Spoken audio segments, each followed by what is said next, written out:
I'm the Jamla DP and this is Sheikh Parvin and Likita. Okay, our project is Trade Finance Blockchain Explorer. So in this project, what we have developed is, we have developed a secure platform.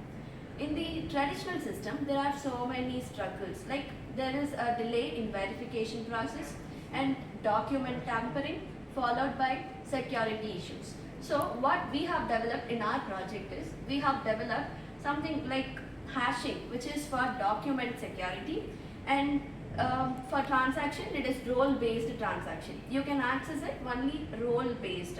Based on the role only you will be able to access the features in the application. So next, Parvin will follow the next. Okay, in our project Trade Finance Blockchain Explorer, I have dealt with the front-end development. In this front-end, we used mostly React.js and the Tailwind CSS. Like to use React.js, it having the special features of the user interface and components, and the Tailwind CSS, it having different features of appearance of visualizing, and then it having of the styling effectively for the purpose, like for a login purpose, and the credentials which we the only private concerns, we used a React.js and the Tailwind CSS. Okay, it is a user-friendly purpose for user-friendly purpose and the resource application. So we use these applications for front-end development. Followed by Likita. Hi, and here I deal with the database, and here we used PostgreSQL, and PostgreSQL is a very powerful relational database management system. It is used to store, retrieve and manage the data efficiently using SQL.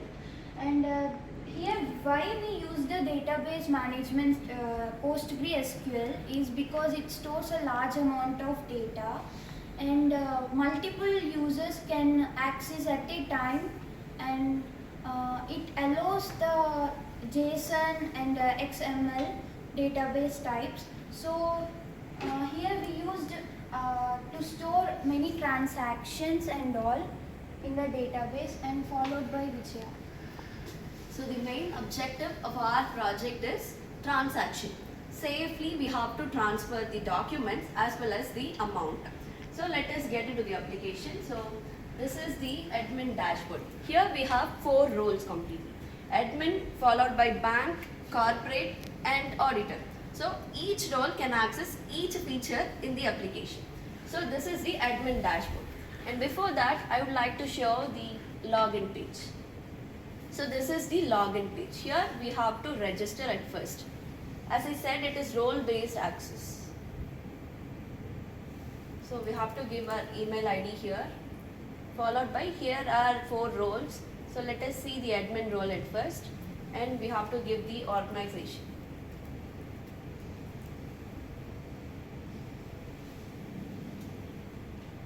So this is the admin dashboard. Here you can see total transactions, total values that have been transferred. Actually this is between 2 corporates, from one corporate company or any organization to the other organization or other corporate company.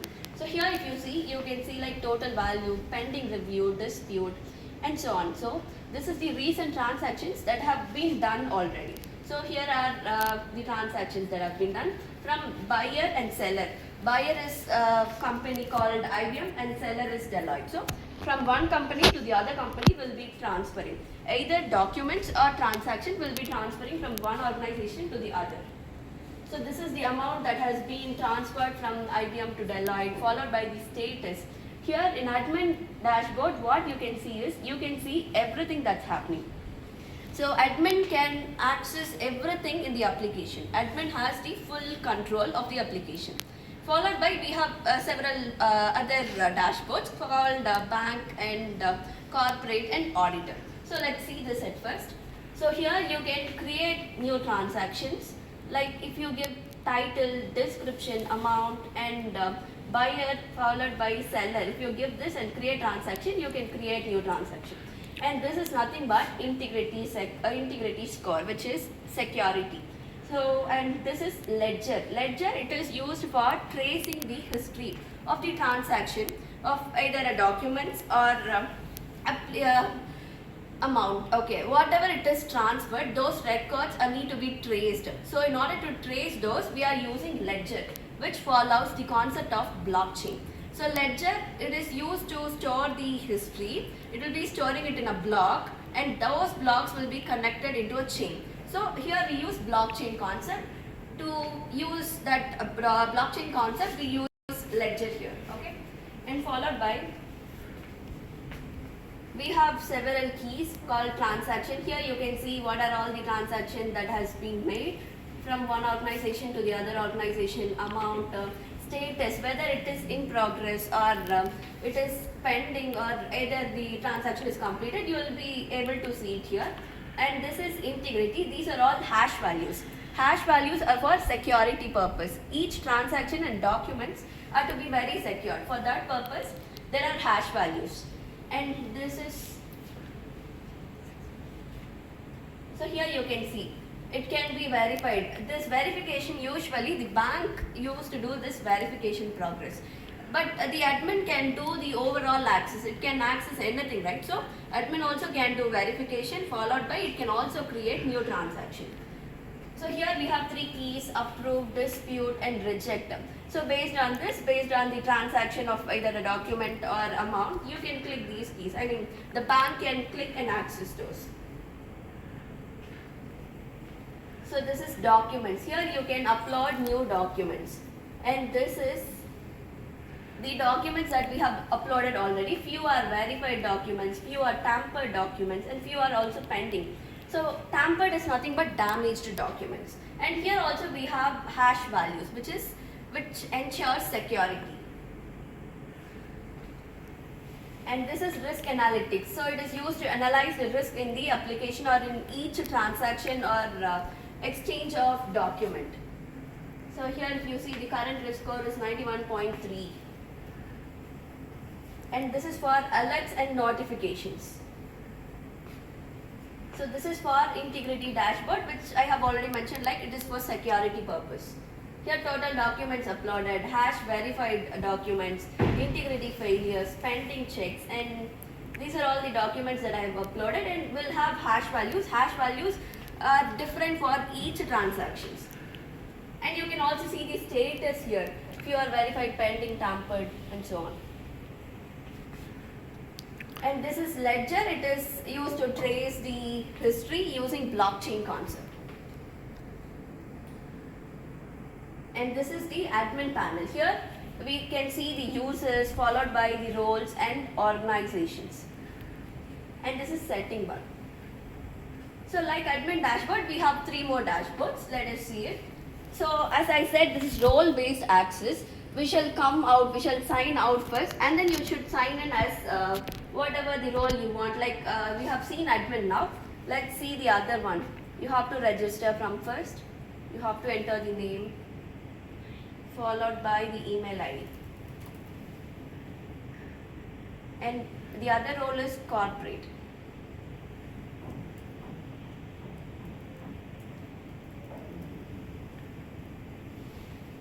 Now we have created an account. So this is the corporate dashboard. So here what you can do is this corporate, it can only create new transaction and exchange the documents. Nothing can be done by this corporate. As I said before, this is role based access. Each role, each person can access only fewer things in the application. Everyone cannot access everything. It is for security purpose. So here you can see the total transactions that I've made, and as I said, you can create new transaction here, and you can see the pipeline health. Whether the transaction is healthy or it is illegal, you can also see it here. So this is for transparency purpose. You will have transparency. In the traditional system, there will not be any transparency or security, or traceability is also very less. But in our secure platform, we have everything. You can see everything transparently. You can also trace the history, followed by you can verify it as soon as possible. There will not be any delay in verification. And the other keys are common. Here you have transactions, followed by documents, and risk analytics, followed by alerts and notification. So likewise, we have each dashboards. So now let us get into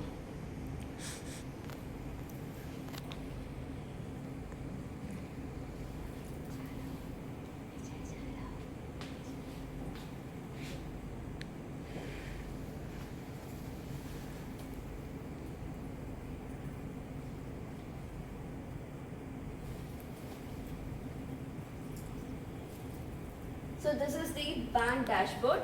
Here we are creating the account. Okay. So this is the bank dashboard. What the bank can do is it can just verify.